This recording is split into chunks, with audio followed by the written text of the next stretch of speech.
एक बार फिर से स्वागत है आपका फायदेमंद फंड्स में। और हमने अब तक काफ़ी चर्चा की मार्केट की और इस फंड की, और इस सेगमेंट में हम ये समझने की कोशिश करेंगे कि बैंक एंड फाइनेंस के अलावा भी कई और सेक्टर्स हैं जहां पे फंड की बड़ी दिलचस्पी है और कुछ एक सेक्टर जहां से उनकी थोड़ी सी दूरी बनी हुई है।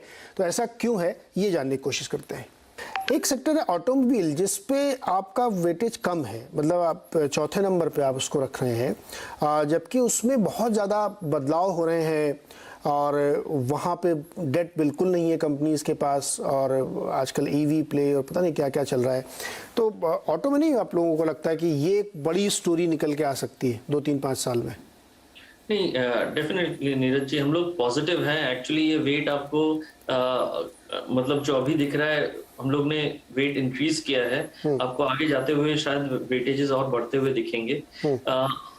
हमारा जो सेंस है ऑटो एंड ऑटोमोबाइल्स पे, पिछले 3-4 साल में इस सेक्टर के लिए काफी चैलेंजिंग रहा है, क्योंकि BS3 टू BS4 का एक चैलेंज था, BS4 टू BS6 हुआ है। कोविड के कारण सेल्स कम हो गए थे, GST टैक्सेशन सबसे हाई लेवल्स पे है, सेमीकंडक्टर चिप अवेलेबिलिटी एक इश्यू था। इसके अलावा ईवीज का पेनिट्रेशन के कारण कंपटीशन बढ़ गया है। अगले 3 से 4 साल में ये चैलेंजेस मोरलेस नहीं रहेंगे, एंड हेंस अगले 3 से 4 साल का अगर कोई व्यू लेता है, clearly it will look far better than the last 3 to 4 years. We are positive on this. और वो भी 4 व्हीलर में है या 2 व्हीलर में? 4 व्हीलर में देखिए, हम लोग 2 व्हीलर्स में भी हैं, 4 व्हील पैसेंजर सेगमेंट में भी है एंड ट्रक सेगमेंट में भी। तीनों सेगमेंट्स में हम लोग इसको क्लोजली वॉच करना है। इसके अलावा और एक चीज है, सेमीकंडक्टर चिप अवेलेबिलिटी जैसे जैसे बढ़ेगा, globally demand supply should start coming back. Global supply chains को सप्लाई करने के लिए एक्चुअली एंसिलरीज जो है इंडिया में, जो कंपनीज है, they are very well equipped to participate in that, and hence अगर आप हमसे पूछे तो क्लियरली हम लोग चारों सेगमेंट में प्ले कर रहे हैं। अच्छा, इसको बैंक के थ्रू भी तो आप प्ले कर रहे हैं?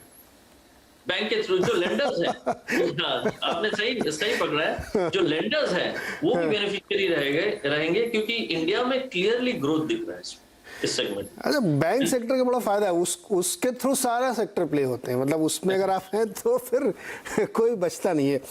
एक जो कहते हैं कि China+1 chemical sector, pharma sector, उसमें आप लोगों की दिलचस्पी कम क्यों है?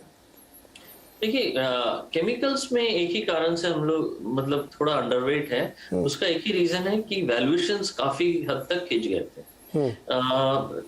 केमिकल्स ग्रोथ जरूर रहेगा, बट एक चीज मान के चलना पड़ेगा कि केमिकल्स मोर और लेस एक कमोडिटी ओरिएंटेड बिजनेसेस है।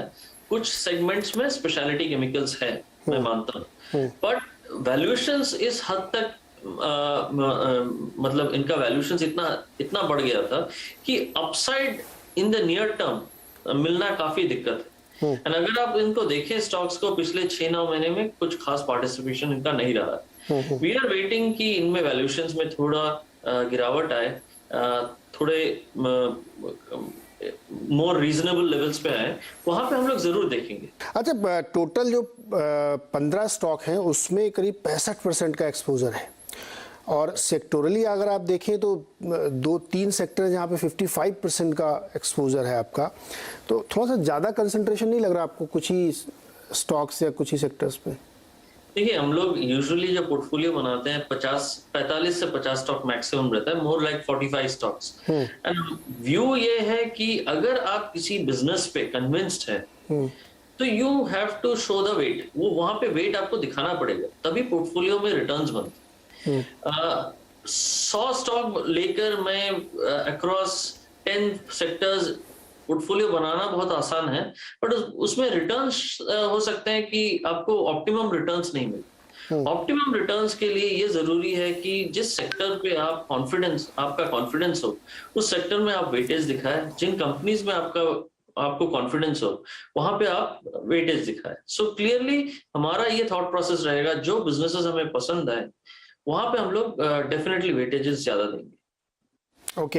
अच्छा, वैल्यूएशन आपका इस समय 25 का है और निफ्टी से काफी नीचे, तो मैं इसको पॉजिटिव लेके चलूंगा कि इस माहौल में भी अगर आप 25 का वैल्यूएशन कमांड कर रहे हैं तो ये तो बड़ी कमाल की बात है। देखिए, कंपनीज में एक्चुअली ग्रोथ भी काफी अच्छे हैं, अगले 3 साल का भी अगर व्यू लेते हैं, ये साल थोड़ा कंफ्यूजिंग है या थोड़ा अनप्रिडिक्टेबल है फॉर ऑब्वियस रीजंस, बट अगर उसके अगले 2 साल के व्यू से अगर चले तो पोर्टफोलियो में काफी स्ट्रॉन्ग अर्निंग्स भी है, एंड जिस कारण से इस पोर्टफोलियो में जो पी आप देख रहे हैं वो पी कमांड करने लायक है।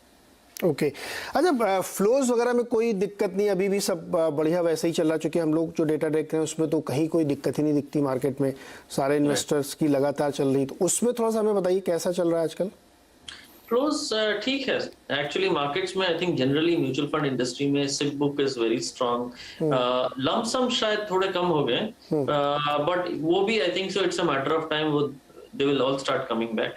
SIP book जो है वो काफी strong है, and हमारे AMC level पे actually we haven't seen much of a slowdown. Okay एक लास्ट क्वेश्चन, जो जैसे हम लोग, आपने कहा कि इन्फ्लेशन को ट्रैक करना चाहिए, उससे पता लगेगा कि कैसी दिशा बन रही है, ये तो रेगुलर बेसिस पे आप भी ट्रैक कर रहे हैं, हम लोग भी रोज देखते हैं। कोई ऐसा इवेंट आपको लगता है जो आगे बड़ा प्ले हो सकता है और वो एक पोटेंशियल रिस्क हो सकता है? देखिए रिस्क के तौर पे फ्रैंकली स्पीकिंग इवेंट प्रेडिक्ट करना बड़ा दिक्कत है फ्रैंकली स्पीकिंग, बट जो इवेंट रिस्क अभी मतलब जिसके थ्रू हम लोग गुजर रहे हैं, द रशिया यूक्रेन इशू, अगर ये फ्लेयर अप हो जाता है और मोर countries get involve in this, या ये स्ट्रेच हो जाता है, हम लोग आज के दिन में ये मान के चल रहे हैं कि अगले 6 महीने में कहीं ना कहीं ये सेटल हो जाएगा, अगर ये स्ट्रेच होता रहा तो वो एक बड़ा रिस्क है। आई थिंक चाइना ताइवान का भी जो इशू है at a geopolitical level, there are tensions building up, वहां पे भी टेंशंस बिल्ड अप, तो ये दोनों चीजों को थोड़ा ध्यान में रखना चाहिए।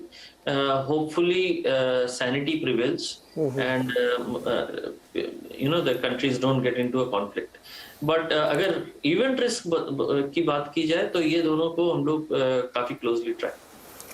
नहीं, बिल्कुल सही कह रहे हैं। जियो पॉलिटिकल थोड़ा सा हम लोगों को भी बड़ा कंफ्यूजिंग लगता है। मैं एक रिपोर्ट पढ़ा था कुछ दिन पहले जिसमें MI5 और CIA के को कोट किया गया था कि चाइना ताइवान में बहुत टेंशन बना हुआ है, तो वो एक नया फ्रंट खुल सकता है, पता नहीं खुले ना खुले, मैं तो चाहता हूँ कभी नहीं खुले ये, लेकिन ये जियो पॉलिटिकल एक्चुअली वाकई बड़ा मुश्किल भरा दौर है, कहाँ कब क्या होगा किसी को मुश्किल है, पता नहीं, कह नहीं सकते हैं।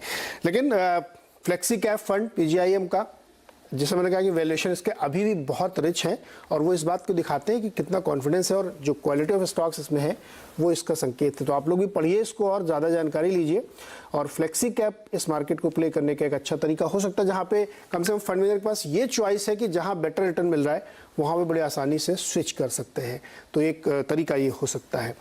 अनिरुद्ध, बहुत बहुत शुक्रिया हमारे साथ जुड़ने के लिए और अच्छे से एक्सप्लेन करने के लिए मार्केट को, फंड को और आपकी सोच को कि आप लोग कैसे इसको बनाते हैं। तो हम लोग फिर किसी दिन किसी और एक फंड के साथ आपके साथ चर्चा करेंगे।